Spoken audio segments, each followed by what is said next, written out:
Palestinian prisoners of Israel refers in this article to Palestinians imprisoned in Israel in the context of the Israeli-Palestinian conflict. The future of Palestinian prisoners detained by Israel is considered central to progress in Israeli-Palestinian peace negotiations. In December 2011, 4,772 security prisoners were serving terms in Israeli jails. Of these, 552 were sentenced to life terms. As of April 2013, there were approximately 4,700 security prisoners in Israeli jails, 169 of them held under administrative detention without having been charged. Most of the prisoners are Palestinian men from the West Bank and Gaza area, convicted of participating in terror attacks. Number of prisoners. According to the Palestinian Center for Human Rights, from the Six-Day War to the First Intifada, over 600,000 Palestinians were held in Israeli jails for a week or more. Rory McCarthy, The Guardian's Jerusalem correspondent, estimated that 1/5 of the population has at one time been imprisoned since 1967. On the 11th of December 2012, the office of then Prime Minister Salam Fayyad stated that since 1967, 800,000 Palestinians, or roughly 20% of the total population and 40% of the male population, had been imprisoned by Israel at one point in time. About 100,000 had been held in administrative detention. According to Palestinian estimates, 70% of Palestinian families have had one or more family members sentenced to jail terms in Israeli prisons as a result of activities against the occupation. According to BDalim, there was a decline, starting in 1998, in the number of Palestinians held in administrative detention. Less than 20 were held from 1999 to October 2001. However, with the start of the Second Intifada, and particularly after Operation Defensive Shield, the numbers steadily rose. According to the Fédération Internationale des Ligues des Droits de l'Homme, from the beginning of the Second Intifada to April 2003, more than 28,000 Palestinians were incarcerated. In April 2003 alone there were more than 5,500 arrests. In 2007, the number of Palestinians under administrative detention averaged about 830 per month, including women and minors under the age of 18. By March 2008, more than 8,400 Palestinians were held by Israeli civilian and military authorities, of which 5,148 were serving sentences, 2,167 were facing legal proceedings and 790 were under administrative detention, often without charge or knowledge of the suspicions against them. In 2010, the Palestinian Central Bureau of Statistics reported that there were over 7,000 Palestinians in Israeli jails, of them 264 under administrative detention. Most of the prisoners are held at Ofra prison in the West Bank and Megiddo and Ketzio prisons in Israel. In April 2008, Adla, the Legal Center for Arab Minority Rights in Israel, stated that 11,000 Palestinian prisoners were in prison and detention in Israel, including 98 women, 345 minors, 50 members of the Palestinian Legislative Council, and 3 ministers of the Palestinian National Authority. Of these 11,000 Palestinian prisoners, 8,456 were from the West Bank, 762 from the Gaza Strip, and 694 from within Israel itself. In October 2000, 2008, Haaretz reported that 600 Palestinians were being held in administrative detention in Israel, including about 15 minors who do not even know why they are being detained. Minors. In 2000 to 2009, 6,700 Palestinians between the ages of 12 and 18 were arrested by the Israeli authorities, according to Defense for Children International's Palestine section. In 2009, a total of 423 were being held in Israeli detention and interrogation centers and prisons. In April 2010, the number dropped to 280. DCIPS states that these detentions stand in contravention of international law. Up to August 2013, 193 minors were imprisoned, and according to The Economist, nearly all were brought to court in leg shackles and handcuffs. Public figures. There are several Palestinian leaders and politicians held in Israeli jails, including 47 Hamas members of the Palestinian Legislative Council, in addition to some ministers and the mayors and municipal council members of various towns and cities in the West Bank. Marwan Barghouti, a leader of the Al-Aqsa Martyrs Brigade's militia and al-Mustaqbal political party, was arrested and tried by an Israeli civilian court for attacks carried out by the Al-Aqsa Martyrs Brigades. He was convicted on the 20th of May 2004 on 5 counts of murder and sentenced to 5 life sentences and 40 years. Ahmad Sadat, Secretary General of the Popular Front for the Liberation of Palestine, is currently held by Israel. In 2002, he was tried, convicted and imprisoned in Jericho by the Palestinian National Authority for his role in the assassination of Israeli Tourism Minister Rehavam Zeevi on 17 October 2001 by the PFLP. The Palestinian Supreme Court later declared his imprisonment unconstitutional. His imprisonment by the PNA, rather than extradition to Israel as required by the Oslo Accords, was negotiated between the PNA, Israel, the US and the UK. Under the terms of that agreement, the imprisonment was to be monitored by US and UK observers. On 14 March 2006, after both the American and British monitors, as well as the Palestinian guards of the Jericho jail, abandoned the posts, Israeli forces surrounded the prison in Jericho and took Sadat, who has been under administrative detention since then. In 2005, 3 members of Nablus's municipal council, including the Mayor Adli Yesh Kalkalu, Mayor Waji Kawis, Beit Mayor Arab Shirafa, and 2 members of the Bani Zaid Municipal Council, all members of Hamas, were arrested. Payments by Palestinian Authority. In 2003, Palestinian law mandated a monthly salary of $250 to Palestinian security detainees imprisoned in Israel for up to 5 years, with a higher payment to those serving a longer term.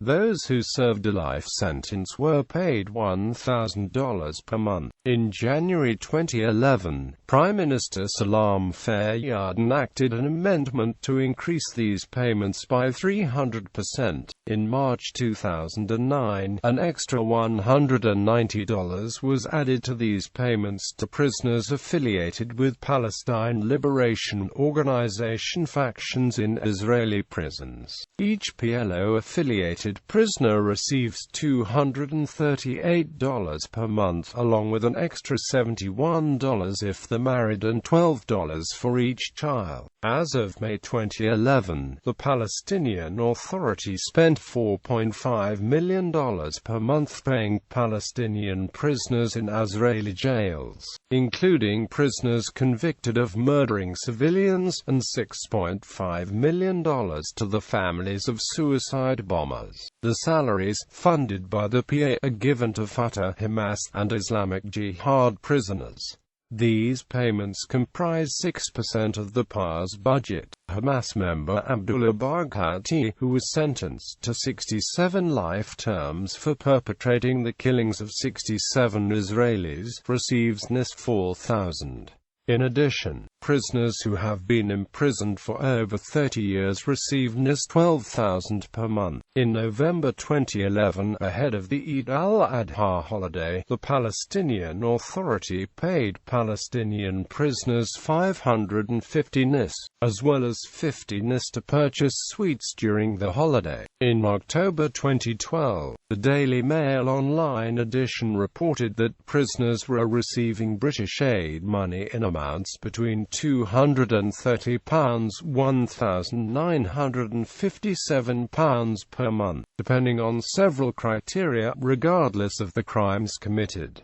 Pauline Latham, MP of the International Development Select Committee, said, "I hope that after further investigation, the DFID and the FCO can ascertain exactly how the Palestinian Authority spends aid money and put a stop to its use in detracting from any potential peace agreement between the Israelis and the Palestinians."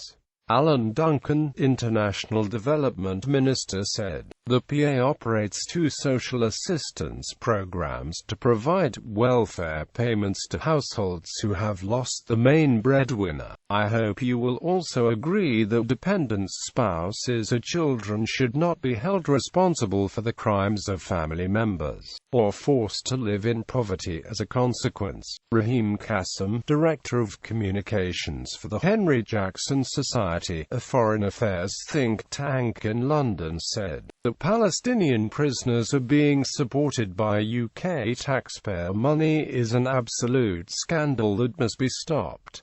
Prisoner exchanges and releases. Israel has released Palestinians in prisoner exchange agreements concluded with various Palestinian militia factions. In 1985, Israel released 1,000 prisoners, including Sheikh Ahmed Yassin, in exchange for 3 Israeli PAs being held by Ahmed Jibril. The 1995 interim agreement on the West Bank and the Gaza Strip called for the release of Palestinian detainees in stages, as part of a series of confidence-building measures, upon the Israeli withdrawal from populated Palestinian centers in 1995. Many Palestinians in military jails were transferred to jails inside Israel, which some Palestinian activists said was a breach of Articles 49 and 76 of the Geneva Conventions prohibiting deportations. The 1998 River Memorandum specified that Israel was to release 750 Palestinian prisoners, some 250 of which were released by the time of the Sharm el-Sheikh Memorandum in 1999.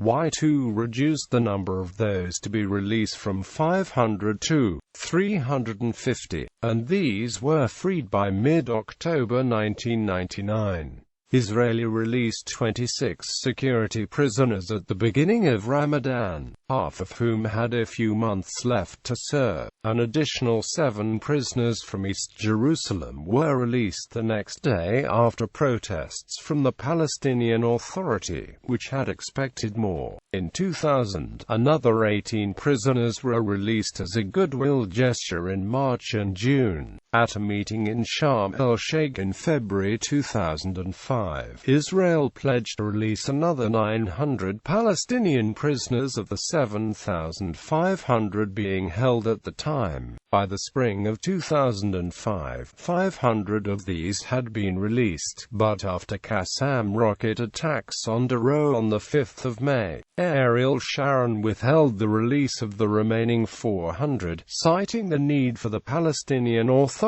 to rein in militants. On the 25th of August 2008, Israel released 198 prisoners in a goodwill gesture to encourage diplomatic relations and support Fatah leader Mahmoud Abbas. On the 15th of December 2008, Israel released 224 Palestinian prisoners from Of prison in the West Bank, 18 of them released to the Gaza Strip. In 2011, the Israeli government released 1,027 Palestinian prisoners in exchange for Gilad Shalit, an Israeli soldier held hostage by Palestinian militants in the Gaza Strip for more than 5 years. Hamas leader Ahmed Jabari was quoted in the Saudi Arabian newspaper Al-Hayat as confirming that the prisoners released as part of the deal were collectively responsible for the killing of 569 Israeli civilians. The agreement is the largest prisoner exchange agreement Israel has ever made, given that as part of the agreement Israel agreed to release 1,027 prisoners for one captured Israeli soldier, the highest price Israel has ever paid for a single soldier.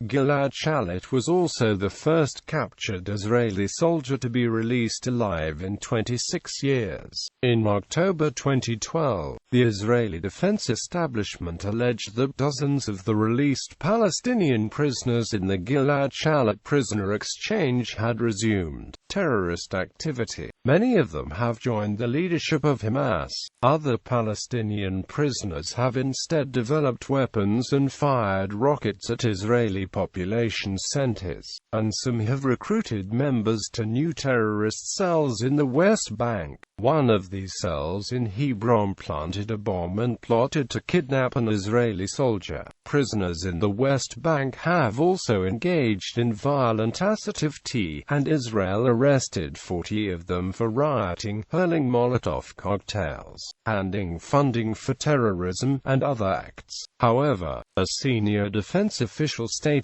that cooperation between Israeli security forces and Palestinian authorities was effective in tracking the individuals and preventing further attacks. In August 2013, the Israeli cabinet agreed on a 4-stage process by which 104 Palestinian prisoners will be released as part of a confidence-building measure aimed at boosting renewed Israeli-Palestinian peace negotiations. All of the prisoners slated for release were convicted for terrorism against Israel before the signing of the Oslo Accords in September 1993. Most were either directly involved in the murder of Israelis, and many were serving life sentences. In December 2013, Israel freed another 26 Palestinian prisoners under the peace talks brokered by U.S. Secretary of State John Kerry. Breach of international law. Terrorists versus prisoners of war. In July 2003, the International Federation for Human Rights reported that Israel does not recognize Palestinian prisoners as having the status of prisoners of war. The prisoners are instead treated as politically motivated criminals or terrorists, and either charged with terrorist offenses or violent crimes, or administratively detained without charge. It has been argued by supporters of the Palestinian cause that according to the Geneva Conventions, Palestinians who are members of armed resistance organizations should be entitled to prisoner of war status and not called terrorists. The position of the Geneva Conventions with regard to Palestinians detained for armed activity against Israeli forces is not entirely clear. Additional Protocol I, which applies during armed conflicts against alien occupations, would give lawful combatant status to fighters who do not wear uniforms or have a distinctive mark due to the nature of the conflict, so long as they carry arms openly during military engagements.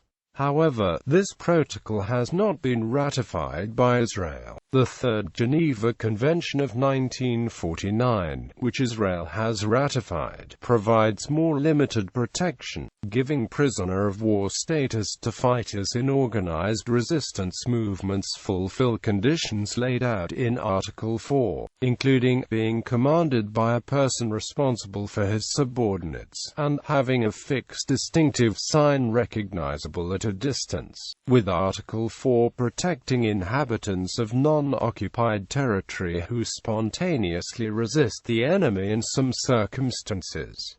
deportation of prisoners. Until the early 1990s, Palestinian prisoners were held in detention facilities in the West Bank and the Gaza Strip. Since then, most of them are deported to prisons and detention centers on Israeli territory. This was described as a violation of the Fourth Geneva Convention, which states that detained persons have the right to remain in occupied territory in all stages of detention, including serving of sentences if convicted. On the 28th of March 2010, the Supreme Court of Israel rejected a petition by the human rights group Yesh Din seeking to halt the practice of detention inside Israel. Administrative detention. Amnesty International stated that Israel imprisoned Palestinians for prolonged periods without charging them or putting them on trial. Israel said that detention without trial was a necessary security measure that can be used to avoid exposing confidential information in trials. This argument is, however, often falsely used. Administrative detention seems to be mainly used by Israel against individuals not engaged in violent activities. The European Union has criticized the policy. Within Israel, the defense minister has the authority to issue administrative detention orders for up to 6 months in cases where there is a reasonable chance that the person harms the security of the state.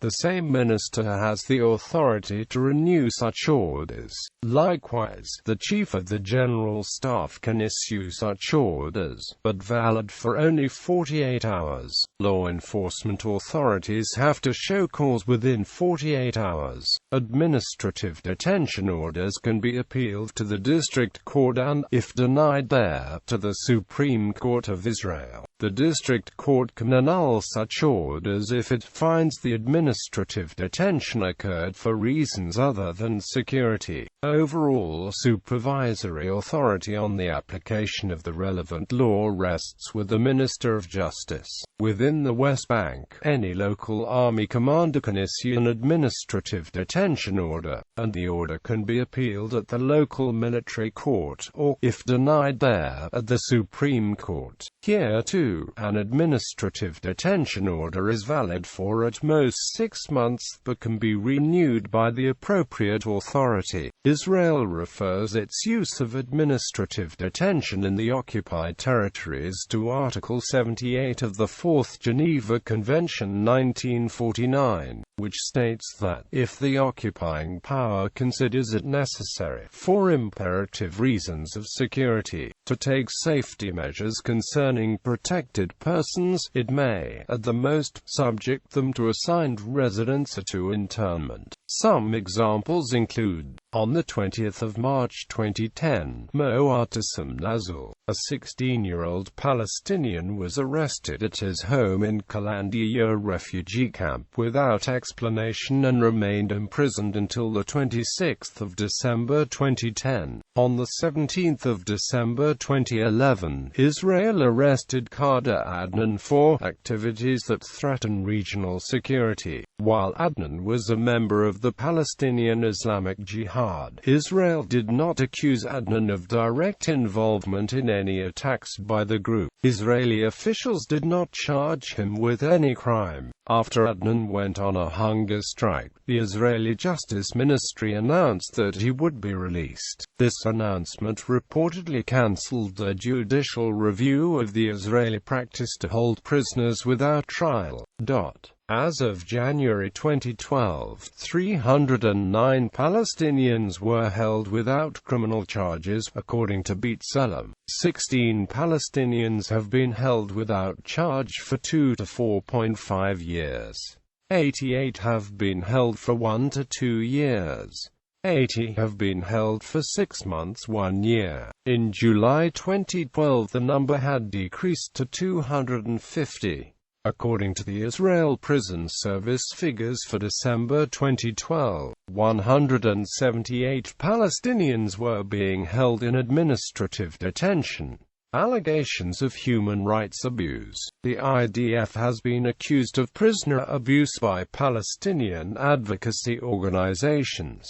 Physical torture. Until 1999, moderate physical pressure was permitted in the interrogation of suspects by the Israeli Shin Bet, as outlined in the Landau Commission report of 1987. BDalim drew up a list of alleged interrogation methods that includes depriving the interrogee of sleep for a number of days by binding him or her in painful positions, playing loud music, covering the head with a filthy sack, exposing the interrogee to extreme heat and cold, tying them to a low chair, tilting forward, tightly cuffing the interrogee's hands, having the interrogee stand, hands tied and drawn upwards, having the interrogee lie on his back on a high stool with his body arched backwards, forcing the interrogee to crouch on his toes with his hands tied behind him, violent shaking of the detainee, the interrogator grasping and shaking him, using threats and curses, and feeding him poor quality and insufficient amounts of food. In 1997, the United Nations Committee Against Torture stated that such methods constituted torture and were in breach of the United Nations Convention Against Torture and Other Cruel, Inhuman or Degrading Treatment or Punishment, a convention ratified by Israel in 1991.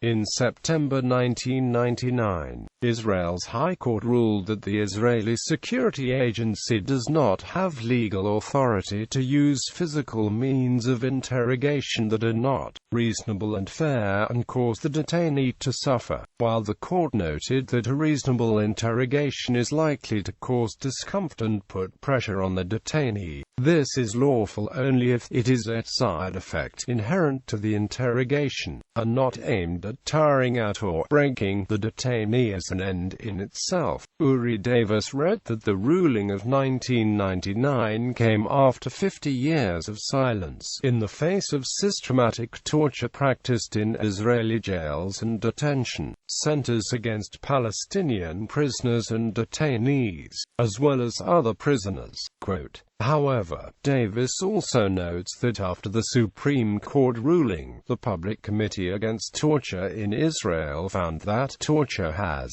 in most cases, ceased.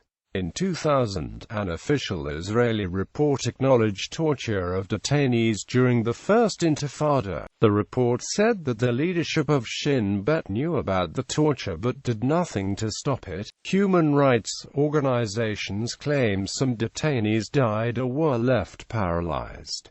Prisoners of Gaza. More than 334 prisoners from Gaza includes 2 women and a child. The families had been under many restrictions to visit them in the Israelis' prisons. They were required to obtain permits from Israeli authorities to pass the Israeli Security Agency, so they can visit the relatives. While there is many limitations on Gaza families to enter in Israel, they allow prison visits every 2 months at most for 3 members of the family. Only the spouses, parents and children under 16 years old. In 2007, Israel prevented families from Gaza to visit the relatives after the capture of the Israeli soldier Gilad Shalit. The restrictions increased after armed groups in Gaza kidnapped the bodies of 2 Israeli soldiers killed during the 2014 Gaza conflict. Education programs. In 1967, Palestinian prisoners were initially denied pencils and paper. In the wake of prisoner protests, access was granted to pens,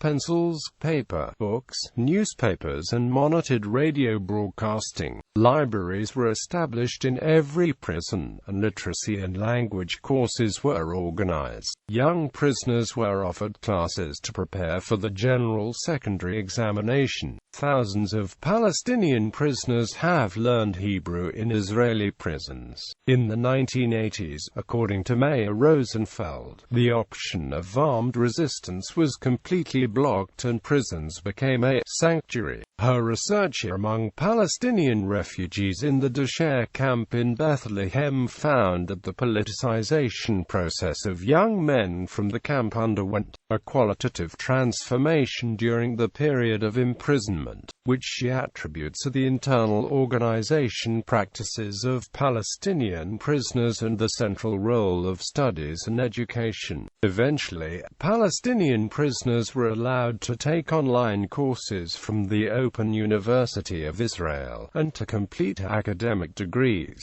Under the program, education for the prisoners was free, with prison authorities paying the university tuition. In 2009, there were 250 Palestinian prisoners studying at Israel's Open University. In June 2011, Prime Minister Benjamin Netanyahu announced, in response to a halt in the peace talks, that Palestinian prisoners would no longer be granted the right to pursue academic degrees in prison. In late 2012, 3 prisoners appealed the decision the Israeli Supreme Court, which rejected their appeal. In the ruling, the judges stated that the right to free university education does not apply to those convicted of terror offenses. The ruling did, however, call on prison authorities to be considerate in deciding the cases of prisoners already in the midst of academic programs.